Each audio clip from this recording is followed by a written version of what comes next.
Bonjour à tous, bienvenue sur Mathessa, ma chaîne de maths pour dédramatiser. Au programme aujourd'hui une leçon du supérieur, comment faire pour lire une table de loi normale. En fonction du niveau où vous vous trouvez, peut-être que vous n'aurez pas le droit à la calculatrice et qu'on va simplement vous donner une feuille sur laquelle sera indiquées les valeurs pour la loi normale centrée réduite. Si vous devez étudier une variable aléatoire qui suit une n mu sigma carré, eh bien il faudra à ce moment-là centrer et réduire votre variable pour utiliser la table qui vous est fournie. Alors d'abord, avant de commencer, donc, on a x qui suit une n01. On va rappeler ce que c'est que la fonction de répartition, pour ceux qui ne connaîtraient pas ça. La fonction de répartition, c'est grand f de x égale p de grand x inférieur ou égal à x, c'est-à-dire l'intégrale de moins l'infini à x de e de moins t carré sur 2 dt, multiplié par 1 sur racine de 2pi, finalement, c'est la gaussienne, la densité de probabilité qui régit, qui donne une loi normale centrée réduite. C'est-à-dire, en fait, la courbe de Gauss qui est ici, la courbe en cloche, la dune de sable, tout ce que vous voulez.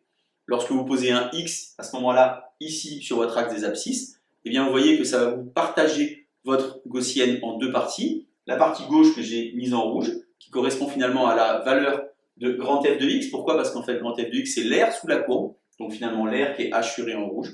Et puis une partie droite qui est donc le complément de l'autre côté, puisque vous savez que l'air sous la courbe, puisqu'on a une densité de probabilité, vous savez que cette air, elle vaut 1. Alors, je vous insère donc maintenant la table de la loi normale pour que vous compreniez ce qui se passe et vous vous rendez compte finalement que votre x, dans une table de loi normale, est toujours un nombre positif. Donc finalement, si on vous demande de calculer par exemple ça, eh bien c'est bon puisque 1,02 est un nombre positif.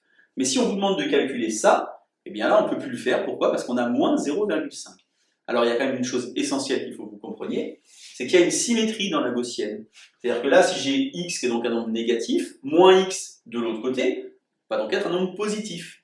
Et vous voyez que la probabilité d'être plus petit que x est égale à la probabilité d'être plus grand que moins x. Et comme la somme des probabilités, ça vaut 1, et bien au final, p de x inférieur ou égal à x est égal à 1 moins p de x inférieur ou égal à moins x. Alors on va calculer quelques probabilités. À la fin, je vous montrerai avec une calculatrice de lycée que finalement les réponses que l'on trouve sont justes. Alors d'abord, p de x inférieur ou égal à 1,02. Si vous regardez bien votre table, vous voyez que vous avez sur la colonne de gauche les valeurs comme ceci, 0,1, 0,2 jusqu'à 1, 2 et ainsi de suite.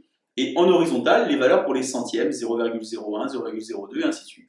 Donc nous, on veut 1,02, on va donc chercher 1 ici, 0,02 ici, et donc on lit sur la table 0,8461. Maintenant, je vais tenter de trouver p de x inférieur ou égal à moins 0,5.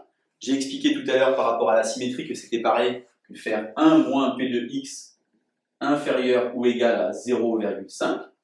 Il faut donc que je lise sur la table la probabilité d'être en dessous de 0,5. Et donc c'est 0,6915.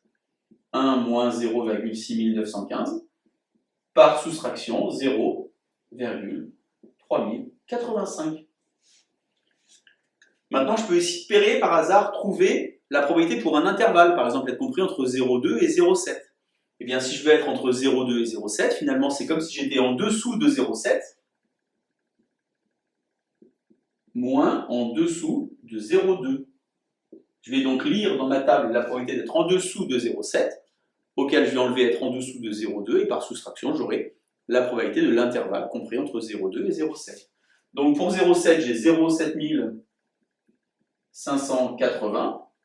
Je vais chercher. Alors 0,7, c'est comme si vous aviez 0,70, hein, c'est pareil.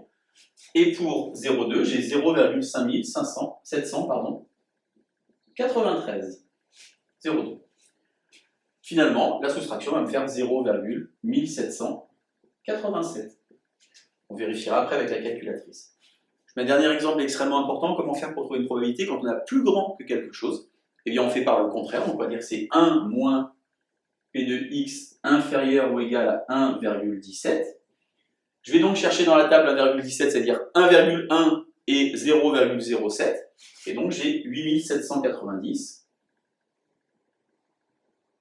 qui, par soustraction, va me donner 0,121.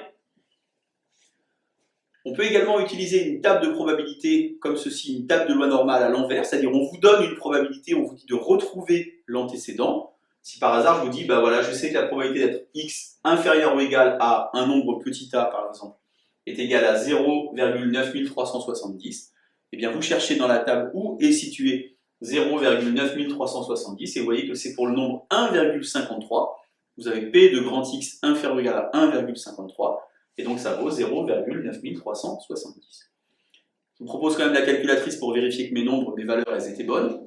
Donc je vais calculer par exemple pour 0,2, x compris entre 0,2 et 0,7, donc je vais faire seconde distrib normale frep, donc c'est le raccourci numéro 2 sur la calculatrice. Donc borne inférieure 0,2, borne supérieure 0,7, mu 0 sigma 1, et donc j'obtiens bien 0,1787. Et puis je vais faire par exemple pour x inférieur ou égal à 1,02 pour vous expliquer quelque chose. C'est que quand vous allez prendre la calculatrice, elle va vous demander la borne inférieure. Et finalement la borne inférieure, normalement c'est moins l'infini, c'est tout là-bas au fond là-bas. Moins l'infini pour une calculatrice c'est moins 10 puissance 99. Si vous avez un petit peu de maîtrise sur la loi normale, vous savez que mu moins 10 sigma, vous avez déjà toute la probabilité quasiment qui est comprise quand vous allez à mu moins 10 sigma sur la partie gauche. Donc si vous mettez normal frep moins 10 jusqu'à 1,02, mu égale 0, sigma égale 1, et bien vous trouvez 0,8461. Allez, à vous de jouer. Bonne journée sur Matessa. À bientôt.